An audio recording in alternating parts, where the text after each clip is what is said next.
It's time for the Josh Kirby on Sports Podcast. On this edition of the Kirby on Sports Podcast, we summarize the NBA playoffs along with taking a look at the Eastern and Western Conference Finals, along with giving our predictions on who will be in the NBA Finals. Plus, my interview with Glenn Consor of Washington Wizards Radio.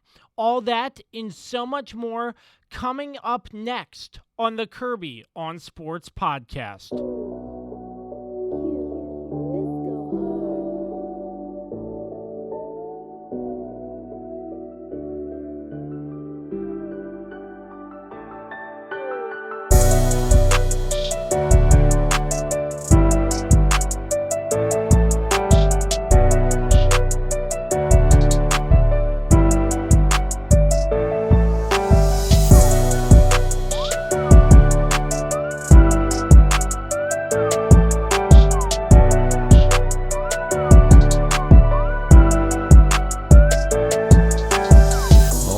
I'm glad you connected. This is Dave Johnson, voice of the Washington Wizards. You have connected to the right place because you are listening to my man, Josh Kirby on Sports Podcast. All right. Welcome back to another edition of the Kirby on Sports Podcast.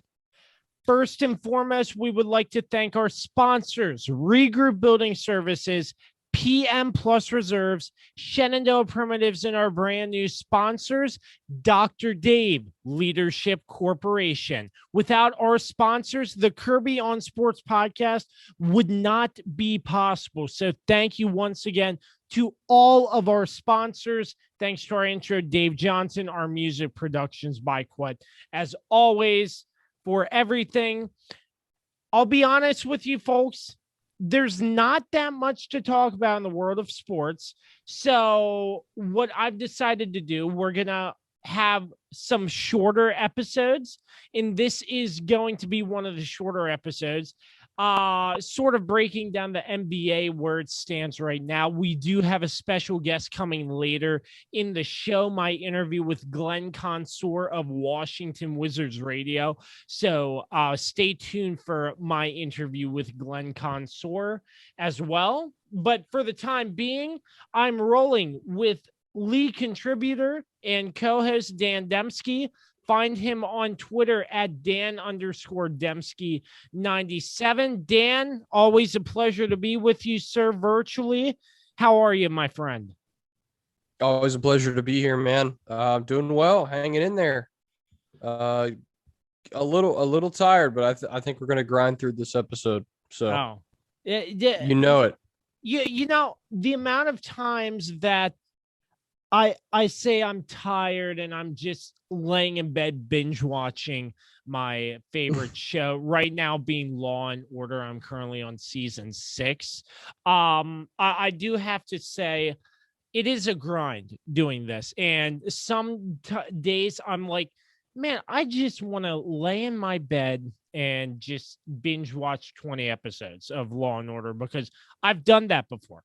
And I'm like, no, I can't do that. I run a podcast and I need to continue to go out and create the best content that I can to just to have our listeners coming back for more. So, I mean, I get what you're saying there, Dan. I mean, you work full time. I mean, you're still working from home. So I assume that that's a little bit better than commuting still, but still, I mean, we're both on a grind here, and I can only see us going up from here, and I just feel like the best is yet to come, in my opinion.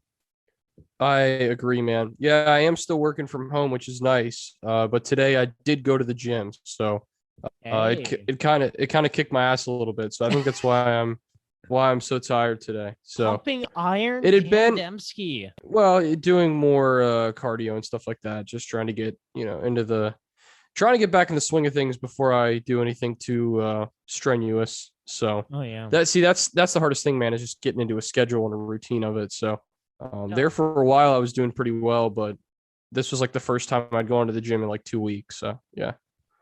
All right. So once on again, that note, yeah. So once again, I'm Josh Kirby. Dan Demski is with me. Let's sort of just touch on the playoffs. I don't want to get into the East and the West conference finals yet, but sort of a slight recap. Once again, I'll get into more about the Wizards with Glenn Consor later, but starting off, the Wizards, I'm just going to briefly go down round one of the NBA playoffs. No, we're not going to go in depth on them, but still just so the listeners know what has happened. Washington, we all know they were an 0.6% chance making it into the playoffs. They win the play-in tournament with Russell Westbrook leading the way, it seems, and unfortunately, they fall to the number one seed 76ers 4-1. The Knicks, losing the series against the Atlanta Hawks 4-1. The Milwaukee Bucks, they looked red hot in that series against Miami, sweeping them 4-0. Brooklyn against Boston. I thought Boston would come out a little bit better. And I mean, feel free to chime in if you have any thoughts on these first round games quickly, Dan. But I thought Boston would be a better team. They seem to always be a better team in the playoffs, but the Brooklyn Nets, they really caught me by surprise because I thought this would be a more competitive series than looking Utah Jazz.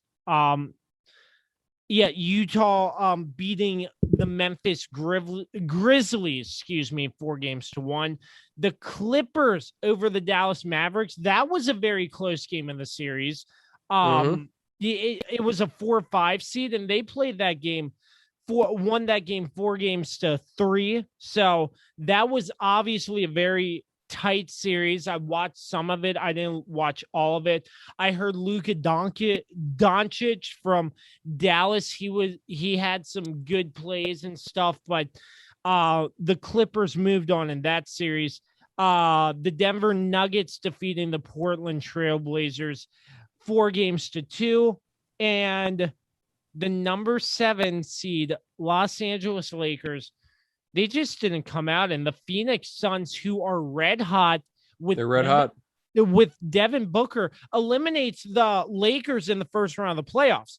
Granted, LeBron James was out for a good portion of that stretch, but still, you think of LeBron James, it's like, hey, he's going to carry your team all the way to the flipping NBA finals, and that didn't happen. Like I saw a stat, I don't remember when it was, but it said this was the first time in so many years LeBron James got eliminated in the first round of the playoffs, which is crazy to see. But the Lakers, like towards the end of the season, they just weren't looking so hot. Yeah, I think they kind of lost that connection towards the end of the season there, and it seemed like they sort of lost confidence in each other. If you see kind of how LeBron's body language in those last week, the last week to 10 days of the season, and then in the playoffs as well. But I'll say on the Eastern side of things, the matchup that most surprised me in the first round was how poorly the Knicks performed against the Hawks, with the Knicks having a higher seed. And in my opinion, as you thought with Boston, you thought they were going to play better in their series. I kind of had that feeling with the Knicks. I thought it had been a while since they were in the postseason, a long time since they had achieved any postseason success. And I think maybe they were so excited that they just made the playoffs that they didn't use their time and energy to better prepare for that series. And Trae Young, he was fantastic in that series. He's been fantastic, all throughout the playoffs. I know we're going to talk about him a little later on, but he definitely, the Hawks are a very dangerous team, and they showed how dangerous they are with that first round win. And on the Western side, I really didn't have too many surprising upsets. I really thought that Clippers Dallas series was going to be one of the best series. Just anytime a series goes to 7 games, there's always that feeling of just insanity that So I feel like so few series go to 7 games in the NBA. I could be wrong on that, but that was a really good series down the wire. Luka Doncic, like you said, played really well, and Kawhi for the Clippers. They lead their respective teams, and both those guys really played their hearts out. I really wasn't surprised the Lakers lost 4-2. I kind of felt like I said that they were sort of coming apart at the seams at the end of the season. And the Suns, a lot of people were sleeping on them, but they're one of the most talented teams in the NBA, and they got it all working right now. And I think if they can get Chris Paul back, actually he was back. My apologies yesterday. But he was out for 10, 11 days, whatever it was, for COVID. But as long as they have him and Devin Booker, I think they're going to be tough to beat. Yeah.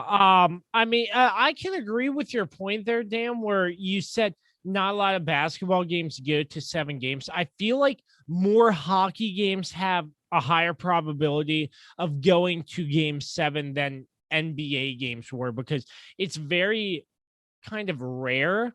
Or baseball too. Yeah. Yeah. But I mean, it's kind of rare in basketball because you have these teams who go on great runs, big runs, and get out to these massive leads and stuff. And like basketball, in a way, for lack of better terms, is more predictable, in my opinion. You could disagree with me here, right, Dan, but I feel like it's getting a little bit more predictable on who has the upper hand going into the game. And, I'm not saying it's rigged, but I'm just saying I feel like there's more of a probability in baseball or hockey to get to a game 7 than in the NBA. What I like about this playoff, though, is that, you don't have, for once, you don't have LeBron and the Lakers in the Western Conference Finals. You have different teams in there this time. The Clippers and the Suns. When's the last time the Suns were in the Western Conference Finals? I mean, yeah, the Suns. You're probably looking back 12 or 13 years to when Steve Nash was there. Maybe further. The last time they were in the Western Conference Finals. It's nice to see the Hawks in there too. And I think the expectation for the Bucks is that they finally get over the hump here. They've Giannis really hasn't. He's still a young player, but I don't think he's completely 100% proven that he's a complete winner in the NBA yet. And I think to do that, they're going to have to get to the finals and probably win. But these are just really interesting playoff matchups, and I really like it. I also like that neither one seed has made it to the Western Conference Finals. Obviously, the Hawks beat the 76ers. Hawks the 5 seed, and then the 76ers the 1 seed in 7 games. And then the Clippers knocked off the Jazz. Jazz were the number 1 seed in the West in 6 games, 4 games to 2. So it's just nice to see. It's nice to see a playoffs where we have some different teams in there than we usually would. Now we see a lot of familiar faces. Giannis, obviously. Kawhi Leonard's been there a couple times. Chris Paul's had some success getting into the Western Conference Finals. Still trying to get over the conference finals, and finally win a championship. So we'll see if he can do that. But I know I rambled a little bit there, but I think that's sort of the way I feel about it. I just like this because there's no villain this year in the Western Conference Finals or the Eastern Conference Finals. I think that's good for basketball in general. Because you don't have a team like the Warriors who had been in it, for the last 5, maybe even more than that. I have to look that up, but you don't have a team like that, and you don't have LeBron in there again, where people are just like love or hate LeBron at this point. They either hope they get swept or they hope LeBron sweeps the other team. So. Yeah, and like you said about the Phoenix Suns, Dan, they have been a very bad team for years. From what I've seen, I know fans have been upset over how bad they've been playing the past couple of seasons. I know I watched this random YouTube video of a guy smashing his TV because the Suns blew a game. That was like maybe 3 years ago. So, I mean, to see the Suns get back to playing good basketball, because the last time I remember the Suns being any sort of good was when Steve Nash was there. I grew up watching Steve Nash. So, me too. Yeah, I mean, to see that, it's really, really, really cool. And I mean, like you said, it's not the same LeBron versus Steph Curry in the finals or anything like that. Golden State didn't make it in. I mean, it's different than just another LeBron versus Steph or another big name on the list. KD. Right, you don't have KD in there either. I mean, yeah, stuff like that, but there's more variety. For lack of a better term. And I like it. I like the matchups. Quickly running through the conference semifinals, the Hawks beat the 76ers. And I know there was some controversy in that game where the 76ers had a free throw shooter who I'm blanking on the name, who could not sink a free throw to save his life. Ben Simmons. Thank you. The name was on the tip of my tongue. Ben Simmons. And that was a chance to win the series, I think. And they blew it, and Atlanta came back. In a playoff game, if you can't drain your free throws, why are you out there? And get off the court. Get off the court. I mean, this is one of the main reasons, in my opinion, why the 76ers lost this conference semifinal game against the Atlanta Hawks. And like I said, absolutely. Like I said, Trae Young is an absolute baller. And you make a mistake like that against this Atlanta Hawks team, and they're going to devour it. And they did, and they overcame the challenge, and they stepped up and won this series. Yeah, Ben Simmons, you know, I hate to say that someone single-handedly gave the other team a chance to come back in a series or win the series, but he kind of did. Not just that, but just his performance in general. He kind of shot away in those last couple games, and very, very frustrating if you're a 76ers fan, because, you know, we've all talked about how great Ben Simmons is, and everyone talks about how he still has to take that next step. But it seems like in crunch time, Josh, he also had a chance to make a wide open layup. I forget if it was a go ahead layup or if it was the game tying layup. Oh, I saw and that. Gave it up. I saw that. So he had two of the biggest. He had the biggest gaff in the series, and then he could make his free throws. So, you know, that's great. Teams take advantage of that, and the Hawks did. And the Hawks definitely deserved that series, and that was a hell of a series, man. I really enjoyed that one. That's very bad, but yeah. I mean, what can I say? The Hawks it took care of business after their mistakes there and came away with it. The Bucks in the Nets, that was a very exciting series. The Bucks winning over the Nets 4-3. I mean, the Nets in this game, they had some great plays. There were some great games, but I think Giannis in the Bucks just took care of business once again and got the job done. But two evenly matched teams, a 3 seed and a 2 seed, and that makes for some great playoff basketball. Yeah, I mean, you had two really great guys going head to head, and Kevin Durant and Giannis. I mean, those two guys, they are fantastic to watch and match up against. So, yeah, it was a really enjoyable series, and I think it was about everything that everyone expected. You know, James Harden also had a really good series as well, but the Bucks were just too much, and by the Bucks I mean Giannis was just too much. also, Brook Lopez played pretty well in this series too. He doesn't get enough credit. He's more of sort of a role player, but the Bucks have an interesting thing outside of Giannis. You know what I mean? They have a lot of like role players and guys who, aren't going to be, the best, star players outside of Giannis. And I think that's what makes them so unique is they aren't really a super team, Josh, like a lot of these teams in the postseason are. They have Giannis, who they drafted in 2015, 2016. I can't remember. It's just tough for me to remember years anymore. But we're both getting old. Yeah, what else can I say, man? But he's kind of a homegrown talent, so they really have gotten a couple guys in free agency who are more six men and role players, and they've really built a really good basketball team. And the Nets kind of did it the other way. The Nets kind of drew the old super team. They brought James Harden, they brought Kevin Durant back together. They already had, of course, Kyrie Irving, and they have Blake Griffin too. So they are loaded pretty much from top to bottom. I don't know if I put Blake Griffin in that sort of elite category.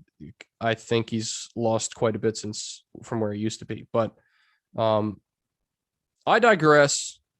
This was a really good series, and it was pretty much Giannis versus the Nets, and Giannis just doing what he does, man, and exceeding expectations. I think this has to happen this year. For Giannis, he's got to at least get to the NBA Finals, I think, to help his credibility. And I do think he can get there, though. And on the other side of the bracket, the Clippers defeat Utah 4-2 to make it to the conference finals. And the Phoenix Suns sweep the Denver Nuggets 4-0 to advance to the conference finals as well. Any thoughts on those games? I don't have much to say about either game, either series. I kind of felt like, as far as the Suns are concerned, I think that after that series, they've proven they're the best team in basketball right now, regardless of what happens later on. They've battled some injuries and COVID and some other things, but I don't have much to say either about the Utah Clippers series. I kind of thought that was going to be a good matchup, and we were kind of going to be able to see where Utah was, because the Memphis was able to get one win in that first round against them. So Utah was overhyped, I think, in a lot of ways, and I think that series kind of showed it and showed just how deep the Clippers are, and that's pretty much all I have to say. Absolutely. So once again, I'm Josh Kirby here on the Kirby on Sports podcast with lead contributor and co-host Dan Demski. Find him on Twitter at Dan_Demski97. We are going to take a quick break, and I will bring you my interview with Glenn Consor of Washington Wizards Radio right after this. You're listening to the Kirby on Sports podcast. Ladies and gentlemen, let me just tell you about Regroup Building Services. If you're looking to get your home remodeled, any part of your home, bathroom, kitchen, want to get a deck built, anything like that, Regroup Building Services can just about do everything. And take it from me, because they came in and they remodeled my family's kitchen, and they do a great job. So if you're looking for any sort of home remodeling needs, deck work done, anything of that nature, reach out to my guy Sean Hibbard over at Regroup Building Services today. You can check them out on their website, www.regroupbuildingservices.com, where they do the honeydews that your honey don't. Make sure you tell them Josh sent you. All right, joining me now on the Kirby on Sports podcast is a good friend of mine. He is the sidekick, I like to call it, to the legend Dave Johnson. They're both legends. They run the radio party for the Washington Wizards Radio Network. It's my guy, Glenn Consor. Glenn, thanks for hopping on with us for a couple minutes. How are you, sir? I am doing great, Josh. How are you, buddy? I'm living the dream, my man. It's an honor and a pleasure to get you on the show after years and years of talking about it. So first and foremost, I mean, with this pandemic, I mean, obviously it's wrapping up and stuff, but it must have been very interesting calling games from a TV monitor. Am I right? You're right. It was really different. Dave and I have done it before in kind of unusual transmission type situations, but it's different. But, fortunately, we were able to do all the home games from the arena. So in our normal spot. So that was good. And then, the away games were hard. And, I did a bunch of games on TV this year as well, in which, the home games were obviously from the arena and the away games were in the studio. But you're right, Josh, it was off a monitor, but, you just do the best you can. And as an analyst, you're able to, we had different monitors and getting different camera angles. So, it worked out fine. You sometimes you got to do the best with what you have. And wasn't just me and Dave. It was everyone, TV, radio, all across the country. All the 30 NBA teams were in the same boat. Yeah, absolutely. I mean, we all had to adapt. I mean, look what we're doing now with Zoom. I've used Zoom so much during this pandemic, and it's just crazy how technology adapts to give fans sort of the same picture that you would normally have if we weren't going through a pandemic. Right. And, that's the beauty of it, though, Josh. You kind of hit the nail on the head. What we were all able to do, not just me and Dave or me and Justin, but all the announcers, I think, were able to bring the broadcast, to the viewers and to the listeners, really in the same form and fashion that as if we were there traveling with the team, which is what we normally do. So I think, there really wasn't that much of a difference, and I think that's kind of what most people, most of the fans have appreciated. But it was different for us. No ifs, ands, and buts. Yeah, absolutely. So a couple notes from this past week, from a couple days ago, maybe. I've seen names floating around. I'd like to get your thoughts. Ben Simmons, a potential trade to get Ben Simmons to DC, or something about potentially getting Zion Williamson. Apparently he doesn't like what's going on in New Orleans and he wants out. I'd like to know if you've heard anything about this, if any of this could be possible, or am I just exaggerating 110%? Yeah, you're not exaggerating. I mean, there's so many rumors. I mean, that's the pros and cons of social media. Everybody's throwing names out there. Nobody knows. Tommy Shepard doesn't know right now. And I think what Tommy's job right now is to, number one, find a coach and like you said, upgrade the roster, which really is something that needs to be done. I think that the fact that now Westbrook is here, we become a little bit more, maybe not a little bit more, I would say a lot more attractive to free agents. So, nobody knows. I mean, you're going to hear more names coming out as well. You just don't know who's going to come and what trades will be made. Yeah, absolutely. So obviously the Wizards and Scott Brooks could not come to terms. He spent 5 seasons with the team. And I feel like I talked about this before with another guest, but I'm going to repeat what I said. I feel like the time for change for this Wizards franchise is now, because Tommy Shepard, the new GM, will finally have his say in who will be the next head coach. And I feel like that's great, instead of inheriting a coach from the previous GM in Ernie Grunfeld. So I feel like that's a big step in the right direction. Well, change sometimes is good. But Tommy was very, very influential in bringing Scott Brooks here. So to some degree, it was his guy. So that's something that, and they were really good friends. Look, I think Scott did a tremendous job this year. Think about the prior years without John Wall, where it was just Bradley Beal seeing triple teams and quadruple teams, teams playing box and one on them. I mean, it was, it was crazy. And this year with Russ, it's different. But, I think what Scott Brooks was able to do this year is, quote unquote, figure it out, Josh. He was able to, get the three centers involved and, figure out ways to play to make the playoffs. And to his credit, he was able to do it. I personally think that, he probably could have stayed another year or two to see, if they can upgrade the roster. But I give Scott Brooks credit for doing the best he can do with the roster that he has. I mean, he inherited a lot of this stuff. He doesn't make player personnel decisions. So, if you think about the Wizards team, a lot of, the three centers were typically backup centers in the NBA.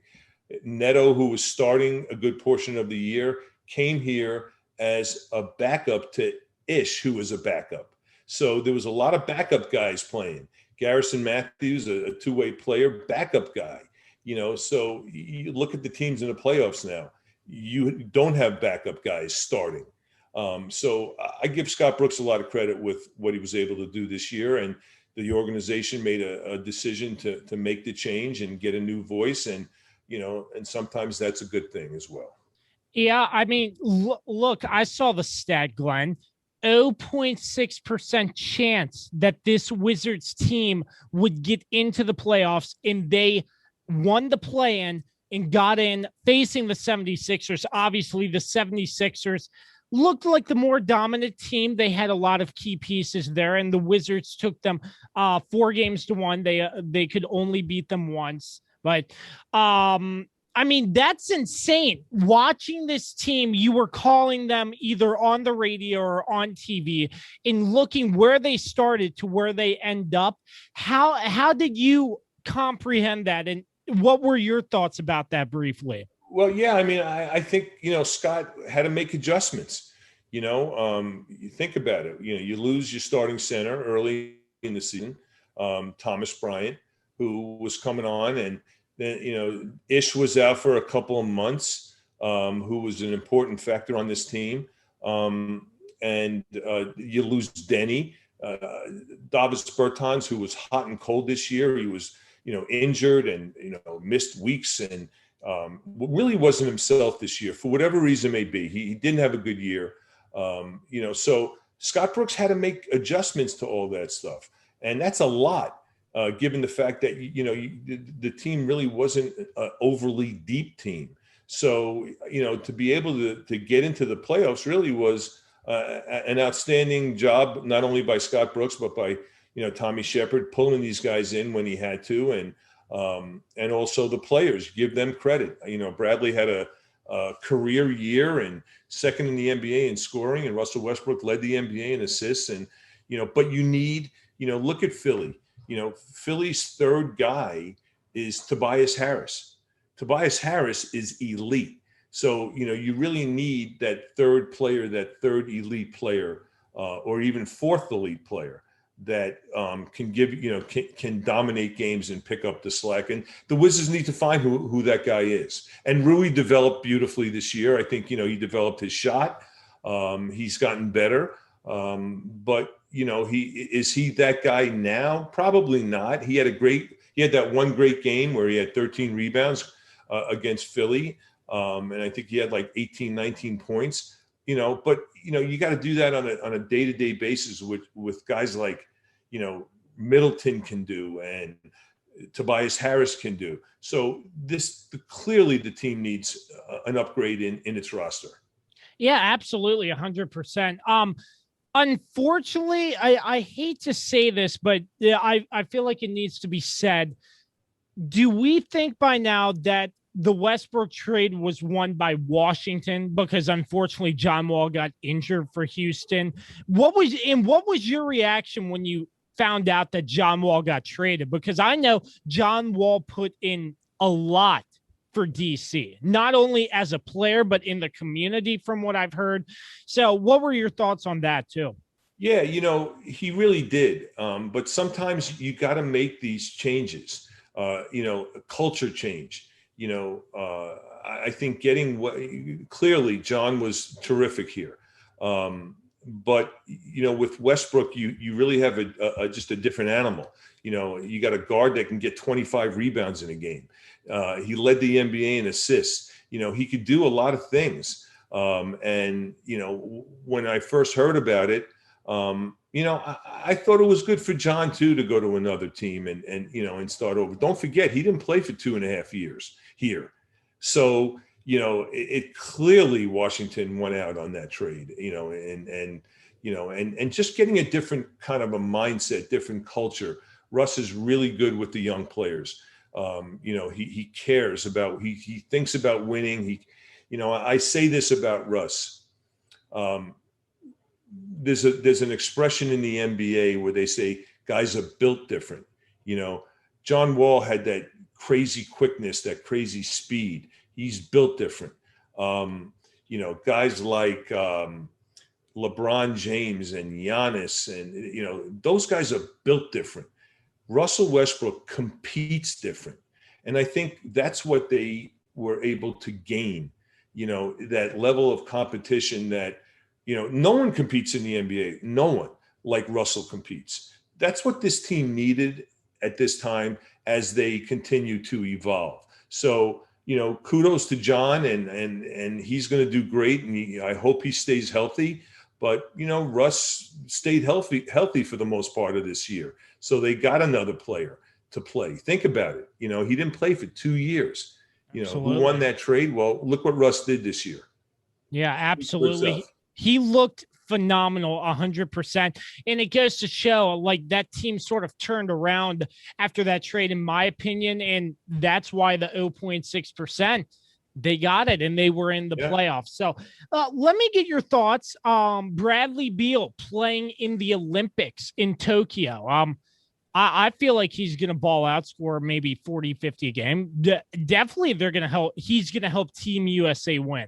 Yeah, look, it's an amazing honor, to play for your flag, and it's a privilege, and it kind of caps off the year that Bradley Beal had.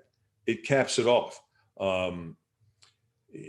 Look, to be selected to play and get offered to play is an amazing thing. In the off season, a lot of guys really rely on, getting into a gym and working on their deficiencies with a personal trainer. But I think it's going to really benefit Brad by playing with all those great players, fitting in, getting a ball in his hand, just continuing to play. I sometimes think it's an underrated thing to continue to play. A lot of guys, they live in the gym in the off season and they work on their bodies. Yes. But man, to have that opportunity to play in the Olympics is special. And I couldn't think of a better guy to represent the United States than Bradley Beal, because I think the world of him and his character. We're talking to Glenn Consor, Washington Wizards Radio, right here on the Kirby on Sports podcast. Follow him on Twitter at Glenn Consor for a lot of great basketball content from Glenn. Glenn, one quick thing before we wrap things up here. The NBA playoffs down to 4 teams, the Clippers versus the Suns, and the Suns have been looking explosive. And for the East, the Hawks versus the Bucks. The Hawks, it was a very back and forth series between the Bucks and the 76, the Hawks and the 76ers, excuse me. But the Hawks seemed to pull it out, and the Bucks, they've just looked red hot. Another close series against the Nets. And this East side, especially, I feel like this is going to be one that comes down to the very wire. It could. I mean, it's going to be a really interesting matchup. Look, you got 2 teams that are itching and they're hungry, and they've overcome obstacles just like every other NBA team has done. The Hawks are loaded. They got guys that could score. Herder coming off, a career game, 27 points. And they got Trae Young, who is, to me, is like this generation Steph Curry in a smaller version. He's unguardable. And you can't discount Collins and Capella as big guys that could block shots and rebound and score inside. So, they got a lot of weapons on that team. And Milwaukee, Milwaukee is still the crazy thing is that they're all battling injuries. Is Bogdanovich going to be healthy? I think it hurts Milwaukee not to have DiVincenzo. He's someone that could shoot the ball. He was playing really well. So they got to make adjustments. And the playoffs are all about defense and adjustments. And everybody knows what they can do offensively. The scouting reports are all out. But it's which team can defend, for 48 minutes, to get those 4 wins, and it's going to be a fun series.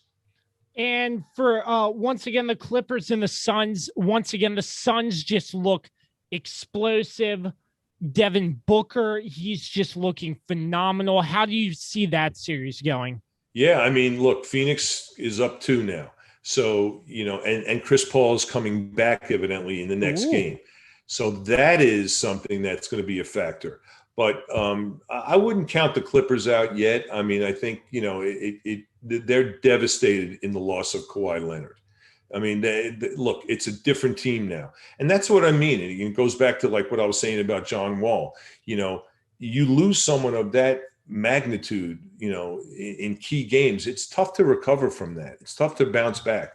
So from the Clippers standpoint, I mean, they got to get stuff from guys like Terrence Mann. They got to get, guys got to step up, and it can't just be about Paul George. They got to get guys to go over and above what they normally do to beat the Suns. Absolutely. Just talking about the NBA playoffs down to the last 4 teams, the Clippers and the Suns, and the Hawks and the Bucks. Glenn, greatly appreciate you coming on the podcast. Hope we can do it again sometime.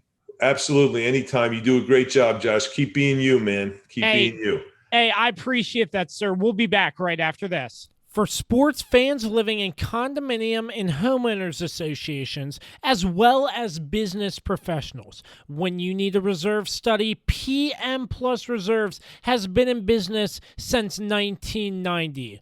Their studies are accurate and easy to understand. Check them out when your association needs a study.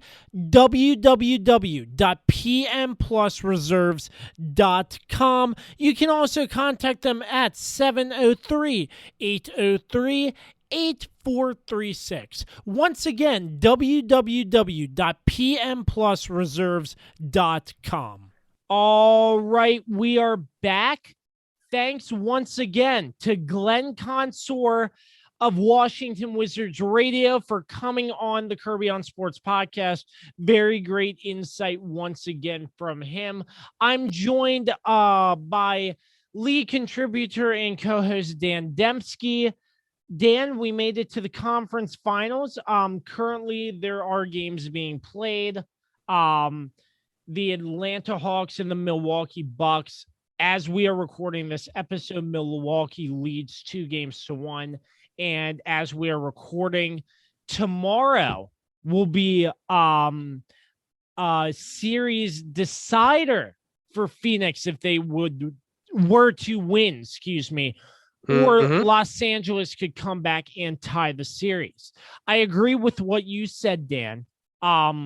Phoenix looks like the best team, at least on their side of the bracket right now. But I feel like Phoenix has a really good chance to go, and I think it's up in the air between Atlanta and Milwaukee because you have Giannis and you have Trae Young. I mean, I think that could get to 7 games, and this could make for a potentially exciting NBA Finals. I totally agree. I think I would pick Giannis just because experience matters in this situation. Trae Young, still a really young. Oh goodness, young is young. He's still, I think he's in his third season in the NBA, so he's still trying to get his feet under him. Maybe second season, but either way, I do think the Bucks come out of there victorious, but I kind of agree with you. I think I wouldn't be shocked if either team is able to win that series. I think it's going to be a fantastic finish there. This I was kind of surprised that the Clippers were able to win last night, especially not having Kawhi.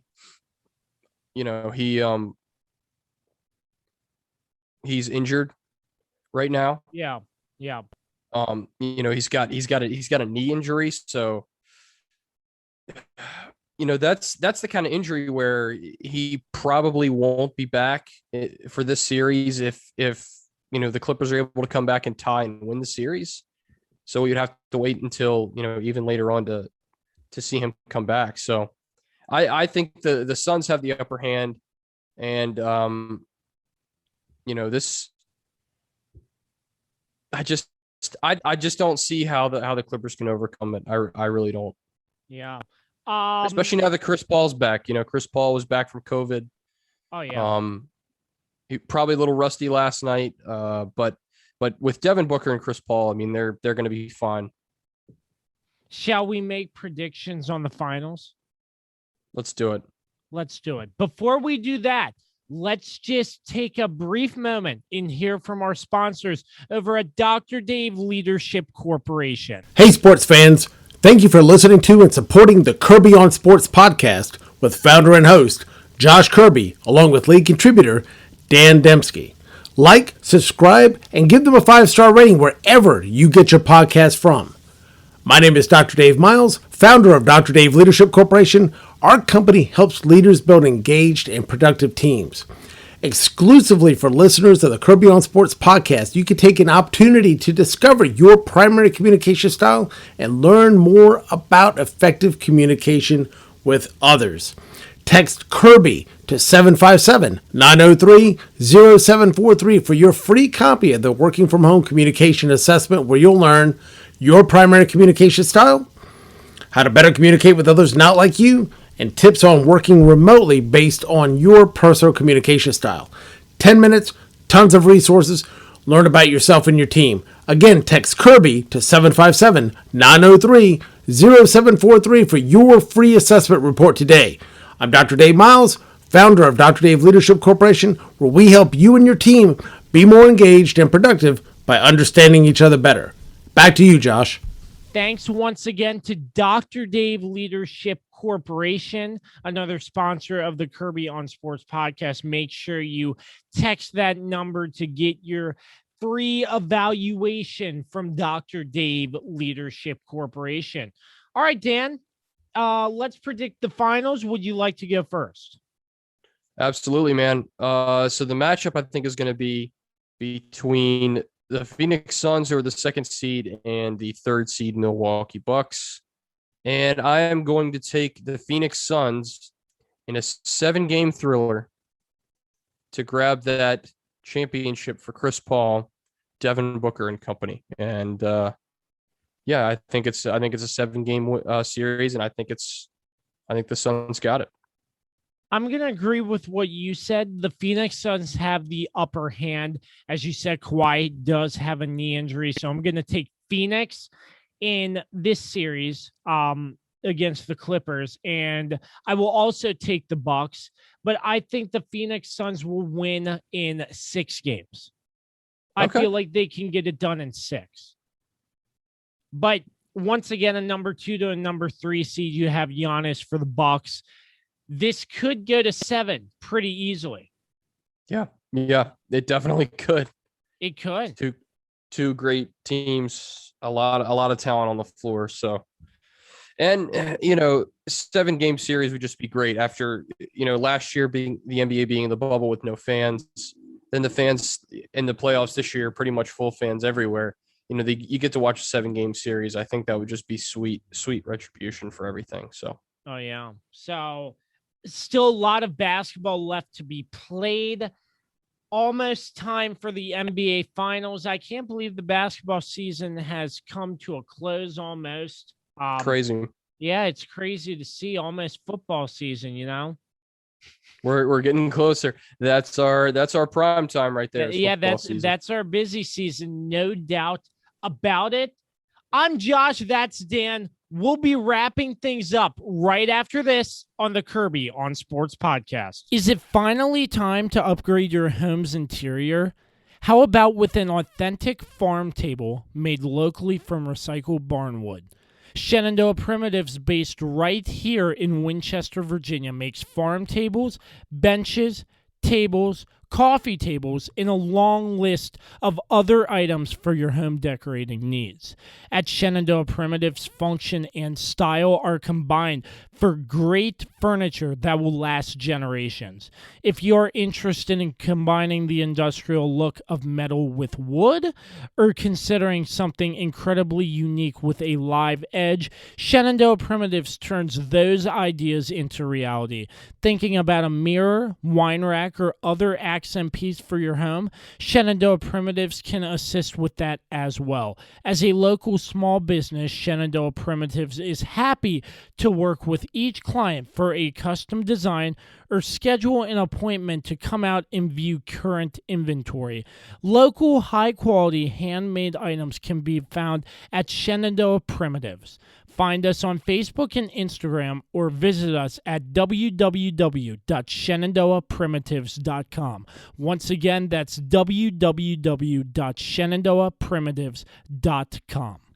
All right, welcome back. Wrapping things up here once again, I'm Josh Kirby. I'm joined by co-host and lead contributor Dan Demski right here on the Kirby on Sports podcast. And Dan, I had one more thing I would like to briefly touch on before we wrap things up here. It's the College World Series.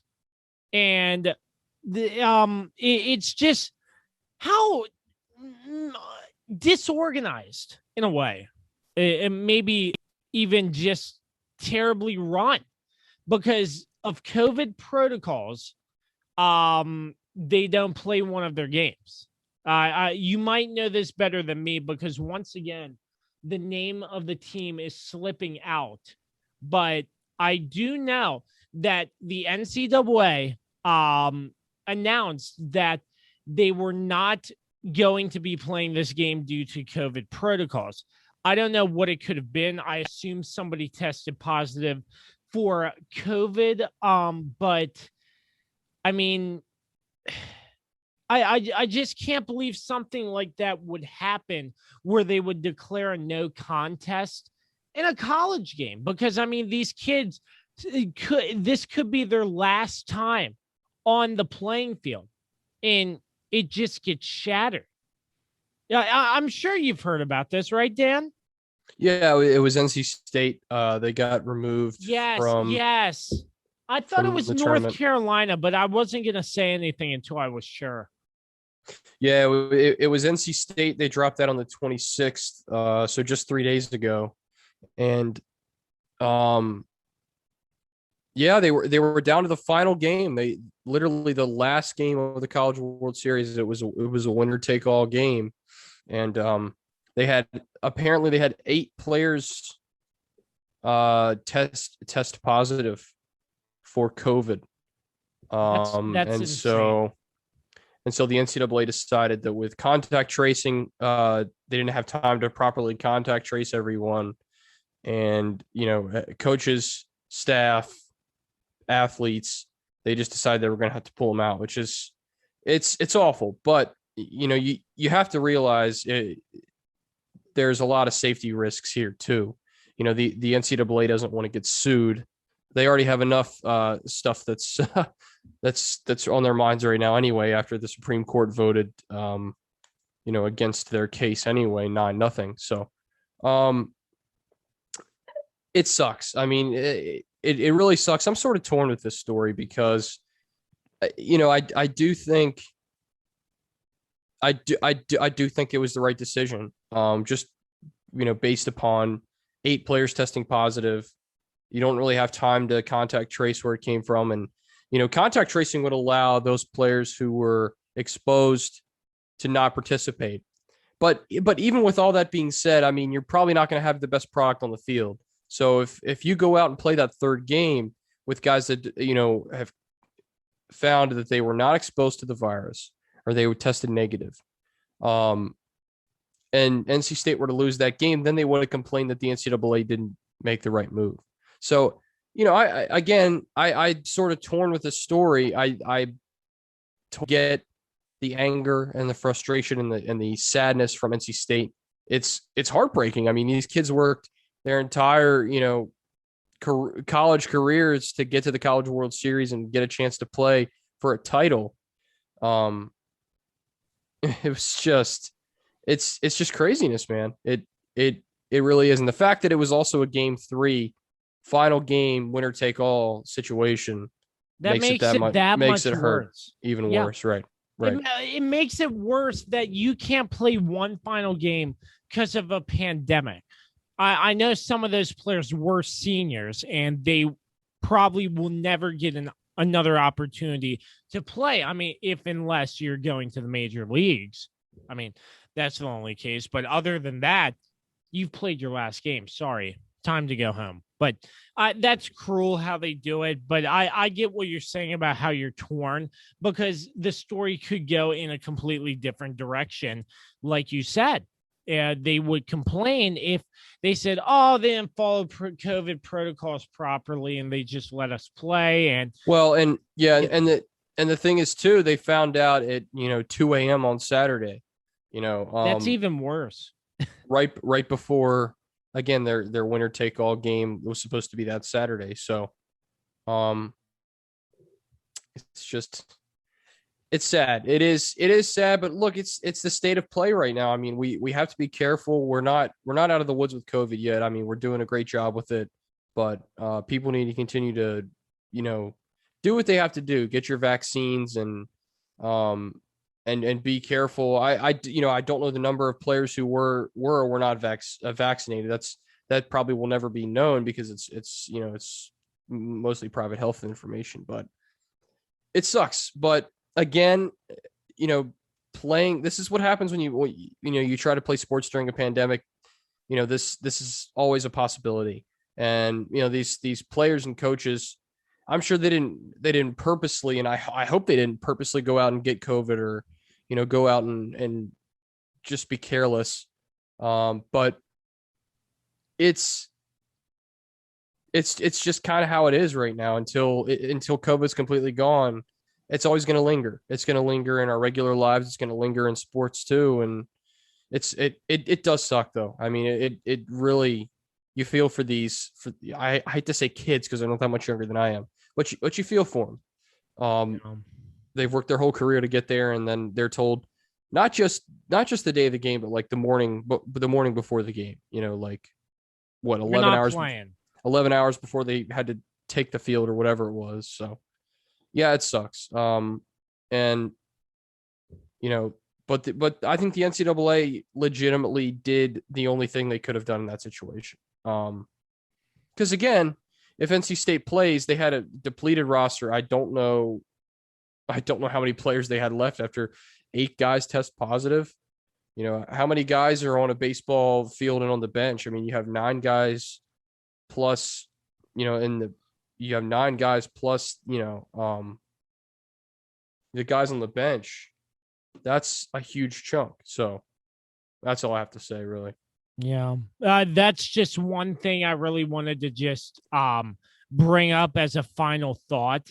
So other than that, it's just heartbreaking. It's sad, but there is a light at the end of the tunnel, and this pandemic will be ending very soon.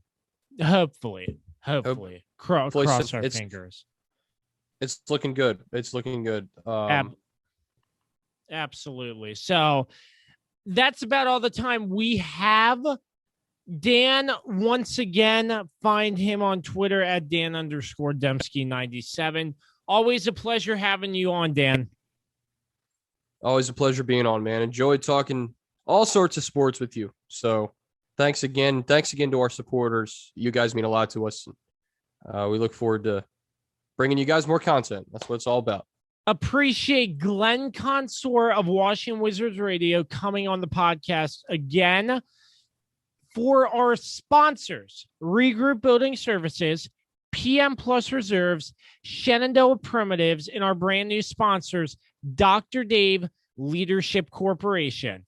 Make sure you find us on all social media platforms, all streaming platforms, and make sure you check out our brand new website, www.kirbyonsports.com, with a brand new feature that we just added where you can subscribe through our website, kirbyonsports.com, and you can get updates from us via email. So be on the lookout if you want to subscribe and keep up to date with anything and everything Kirby on Sports Podcast. Make sure you subscribe right there.